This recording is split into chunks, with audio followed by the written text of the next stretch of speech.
महिला आरक्षण बिल को लेकर भाजपा और विरोधी दलों की तकरार बरकरार है। कांग्रेस के नेता विजय वडेट्टीवार के मुताबिक सरकार ने चुनाव की पृष्ठभूमि पर जानबूझकर इस बिल को लाया, जबकि उसे ये मालूम था कि ये बिल गिर जाएगा। वडेट्टीवार के मुताबिक महिला आरक्षण कानून बन चुका है, ऐसे में महिलाओं को आरक्षण मिलने से कोई नहीं रोक सकता। इस बिल के माध्यम से सरकार ने जो मंशा दिखाई वो असंवैधानिक है।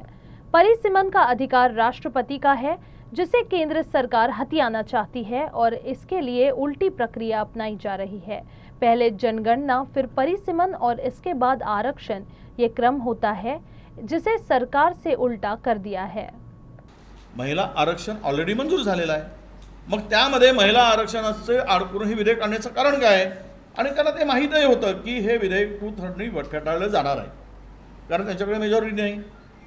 म्हणून हे फेटाळलं जात असताना त्याला कारण काय, तर महिलांचं कारण, भगिनीचं कारण पुढे करायचं आणि भगिनींची मतं कशी मिळतील या एक कुटील डाव यांनी त्या ठिकाणी आखलेला होता। म्हणजे सत्तेच्या जोरावर हे जर झालं असतं तर तो भाजपाने हुकुमशाही एजेंडा हा वापरला गेला असता। या विधेयकानंतर जे डिलिमिटेशनचे अधिकार राष्ट्रपतीच्या अध्यक्षतेखाली होते ते यावेळेस बदलून यामध्ये ते केंद्र सरकारकडे आले असते आणि याला कुठेही अपील नाही। एकदा डिलिमिटेशन झाल्यानंतर सर्वोच्च न्यायालयात, हायकोर्टात कुठेच दाद मागता येत नाही।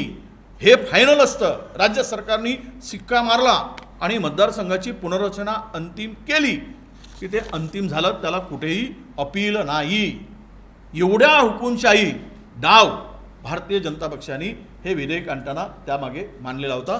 त्यामध्ये उद्दिष्टामध्ये या काही गोष्टी स्पष्ट आहे, म्हणजे राज्यपालांचा अधिकार विड्रॉल, राष्ट्रपतींचा अधिकार विड्रॉल करायचा आणि स्वतःकडे ते अधिकार घेऊन मनमानी कारभार करायचा, इतकं मोठं षडयंत्र म्हणजेच लोकशाहीवर घाला घालायचं काम या निमित्तानं त्यांनी सुरू केलं होतं।